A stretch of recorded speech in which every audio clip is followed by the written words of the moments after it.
La Nouvelle-Calédonie, les carburants, les européennes, trois sujets sur lesquels on va discuter avec Christian Jacob qui va nous donner son point de vue. Christian Jacob qui est le président du groupe Les Républicains à l'Assemblée nationale.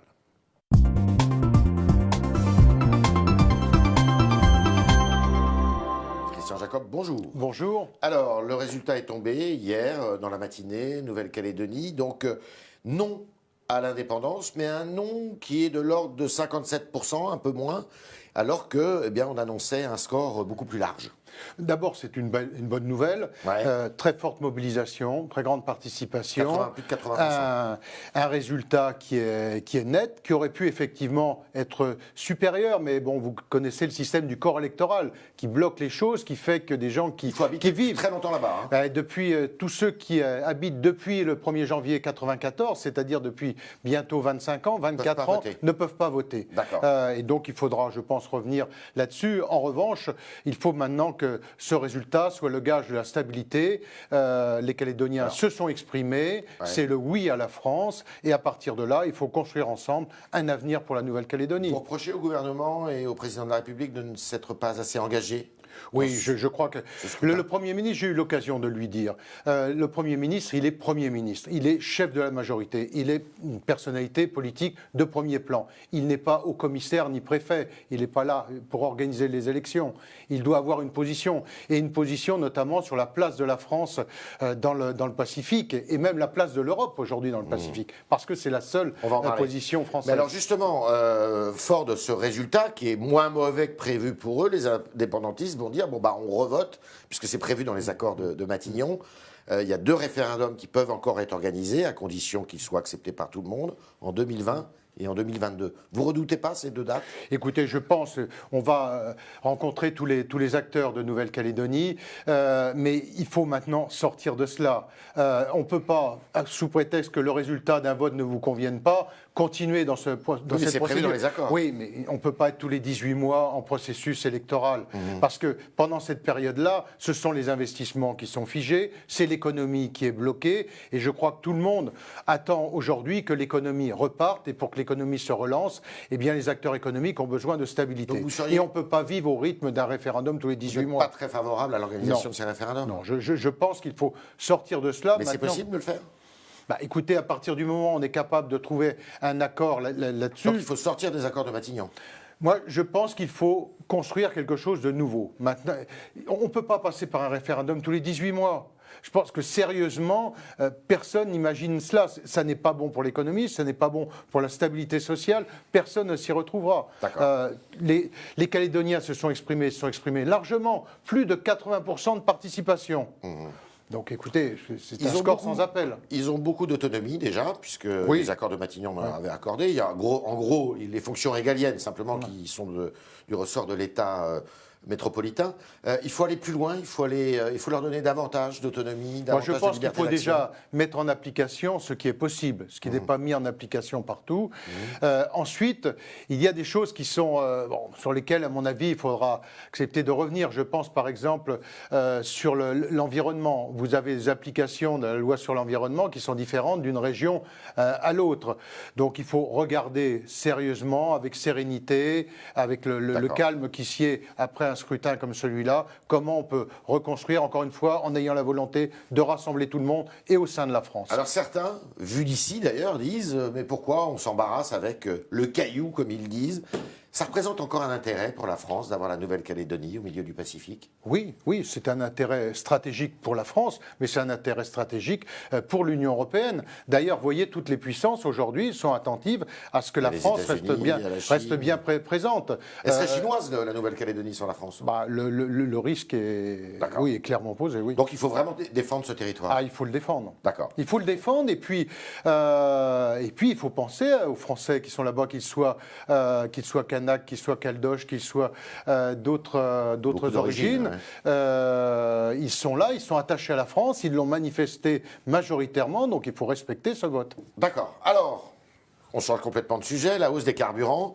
Vous appelez à bloquer les routes le 17 novembre ? Non, mais je comprends cette manifestation.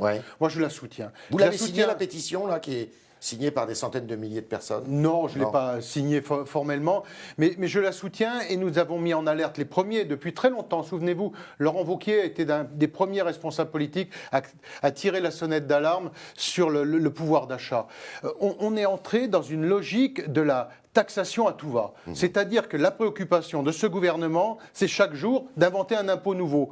Là, c'est quand même 2 milliards de prélèvements supplémentaires qui vont être faits à partir du 1er janvier sur les automobilistes. Puisque l'essence va augmenter de 3 centimes et le diesel de 7. Ouais, voilà, 6,5 et 3. Enfin, et donc, c'est 2 milliards qui vont être prélevés et on nous dit oui, mais c'est pour lutter contre le réchauffement climatique. Vous savez combien est renvoyé aux automobilistes? 200 millions, 10% sur la prime à la conversion. Donc, nous expliquer que c'est pour lutter contre le réchauffement climatique, c'est se fiche du monde. Ouais. C'est tout simplement parce que ce gouvernement ne réforme pas, eh bien, n'a pas d'autre solution que d'augmenter les impôts. Pourtant, Emmanuel Macron, comme le Premier ministre, disent j'assume. Et disent il faut bien en passer par là pour effectuer la transition énergétique. Mais c'est c'est très révélateur de leur incapacité à faire. C'est-à-dire s'ils étaient capables de réformer et de baisser les dépenses publiques. Je vous rappelle que les dépenses publiques continuent à augmenter au même rythme qu'avec François Hollande. Et donc, pour faire face à ça, eh bien, on continue, comme Hollande le faisait, à augmenter les impôts et à taper à la fois sur les automobilistes, mais aussi sur les retraités, mais aussi sur les familles. C'est-à-dire, ce gouvernement a besoin de boucs émissaires. Donc, on prend une catégorie sociale et on la matraque. Et là, ils ont décidé de matraquer les automobilistes. Est-ce que le gouvernement doit faire un geste vis-à-vis des plus modestes, par exemple? Moi, je crois. De quelle nature, alors? Nous, on avait imaginé, on avait fait une proposition de loi qui avait été portée par Guillaume Pelletier au nom de notre groupe parlementaire des Républicains sur le bon d'achat, c'est-à-dire comme il y a le ticket repas, le ticket carburant. Oui. Et ce ticket carburant permet, avec une participation, d'amoindrir le coût. Et vous le financez comment, ce ticket carburant? Eh bien, on peut soit le financer, d'une part, par des recettes de l'État, mais on peut aussi imaginer une participation, société d'autoroute ou d'autres. Il faut réfléchir à quel y participent, à quel montant. Moi, je ne sais pas. Mais en tout cas, cette proposition, elle est aujourd'hui sur la table. Il faut un geste qui soit fait en direction de ces automobilistes. Vous savez, les sociétés d'autoroute ont été privatisées de façon un peu déloyale. Oui, moi je relativise davantage. Je reconnais aussi que les autoroutes n'ont jamais été aussi bien entretenues qu'elles le sont aujourd'hui. Donc il faut relativiser les choses. En revanche, ce système du ticket carburant est une aide, une solidarité qui s'exerce aussi en direction de ces Français qui ont besoin de leur voiture pour aller travailler. Vous savez, quand M. Macron explique qu'il préfère taxer les automobilistes plutôt que de taxer le travail, mais il se moque du monde. Je veux dire, c'est une déconnexion totale du terrain. Il ne pense pas à ces millions de Français qui prennent leur voiture pour aller travailler chaque jour. Je veux dire, tout le monde ne vit pas à Paris intramuros ou dans les grandes métropoles. Il y a des gens qui ont besoin de leur voiture, M. Macron, pour aller travailler. Comment on résout cette équation de la transition énergétique sans passer par une fiscalité qui change les comportements? On peut passer par des systèmes d'incitation, ce qui avait été fait d'ailleurs par le développement... De nouvelles niches fiscales, en fait. Non, ça avait été fait avec le développement des énergies renouvelables. Vous vous souvenez de la règle des 3 x 20 qu'on a augmenté, c'est-à-dire diminution de 20% des gaz à effet de serre, 20% de baisse, d'économie d'énergie, et puis 20% de développement des énergies renouvelables. Ouais. Et là, on voit bien, autant il y a des systèmes pompe à fric, disons-le, je pense aux éoliennes, à ce genre de choses, mais on voit aussi qu'avec la biomasse, on a aussi d'autres possibilités aujourd'hui de développer des systèmes de production d'énergie qui soient moins polluants. On est très en retard quand même là-dessus, par rapport aux Allemands par exemple. Oui, alors si on raisonne en énergie décarbonée, non. Parce qu'aujourd'hui l'énergie décarbonée c'est le nucléaire. Et c'est en France qu'on le produit. Plutôt que de remonter des centrales à charbon comme l'ont fait les Allemands. Moi je préfère de ce point de vue d'être attaché au nucléaire plutôt que d'être dans un système de centrales à charbon. Ségolène Royal hier parlait d'hystérie fiscale en parlant du gouvernement. Vous êtes d'accord avec ça? je ne sais pas si j'aurais choisi ce mot, mais ce que je peux vous dire, c'est que chaque jour, il faut se préoccuper d'inventer de nouvelles taxes et continuer. Et ce qui est insupportable, c'est cette volonté de monter les Français les uns contre les autres. C'est-à-dire de chercher des boucs émissaires. Ça a été haro sur les retraités. Ensuite, on a été sur les familles. Quand même, la désindexation des allocations familiales, comme des pensions retraite, c'est là aussi 2 milliards d'euros qui sont prélevés.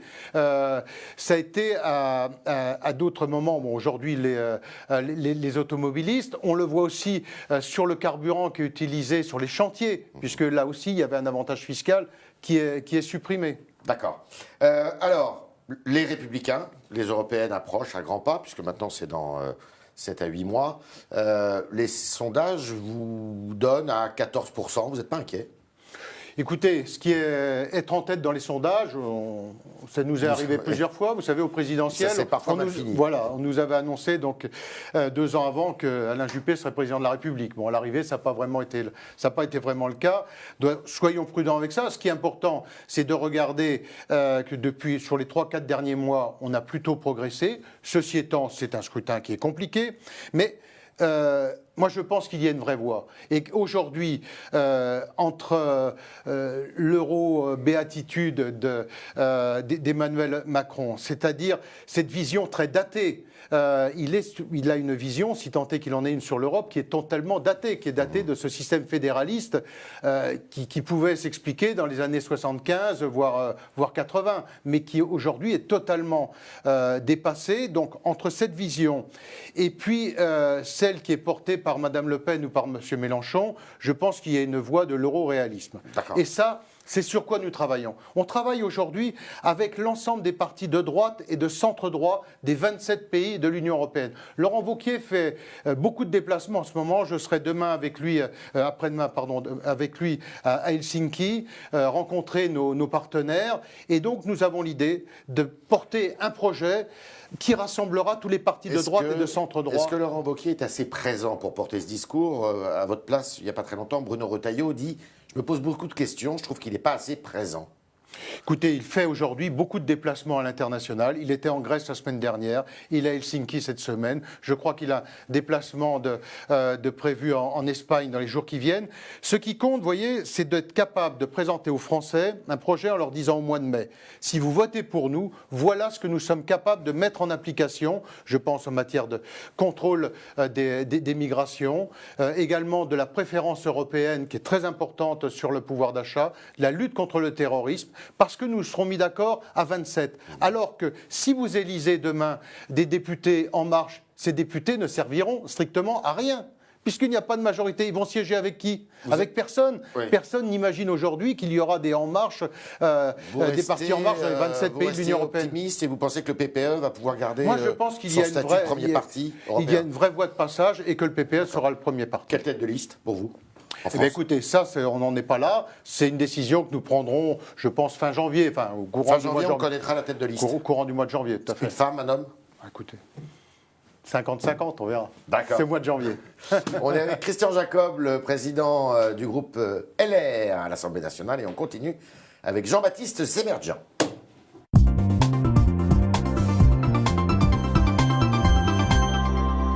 Bonjour. Bonjour Yves, bonjour. Bonjour. Jacob. Siggy vous demande, est-il vrai que François Baroin et Christian Jacob sont les visiteurs les plus assidus de Nicolas Sarkozy? Je ne sais pas si on est les plus assidus. Oui, on y va, on le voit régulièrement. D'accord. Autre réaction, selon José, les Républicains se rapprochent du parti de Marine Le Pen, donc le Rassemblement National. Est-ce que vous observez cela, vous aussi, une droitisation? Non. C'est un raisonnement qui est totalement faux. On voit bien ce que veut porter M. Macron, c'est Macron ou le chaos. Et donc, personne ne peut exister au-delà de ça. Moi, je crois qu'il y a une voie qui est la nôtre. Et donc, nous portons les idées qui sont les nôtres. Nous sommes les plus proches des Français. Et nous nous rapprochons d'eux. Et ce débat qui aujourd'hui est en train de monter sur le pouvoir d'achat, c'est bien les Républicains qui l'ont porté. Donc, peu importe que les gens soient de droite, de gauche, du centre ou d'ailleurs, ce qui compte, c'est que les Républicains correspondent aux attentes des Français. Et je pense que nous sommes en train de revenir sur le devant de la scène. Une réaction de terrain. Et maintenant, on inflige un uniforme aux gamins de Provins, regrette Mamie. Vous avez été maire, vous, de Provins. Oui, bien sûr. Comment vous réagissez, ça? C'est une critique plutôt? Très positive. Moi, je pense que c'est très important. D'abord parce que c'est une économie pour les parents. C'est 137 €. c'est Oui, bah, c'est ça. Bah, Et la autrement, moitié prise en charge par la voilà, municipalité, hein. autrement vous habillez vos enfants lorsqu'ils vont à l'école tous les jours. qu'il Donc arrive. là, il y a une prise en charge.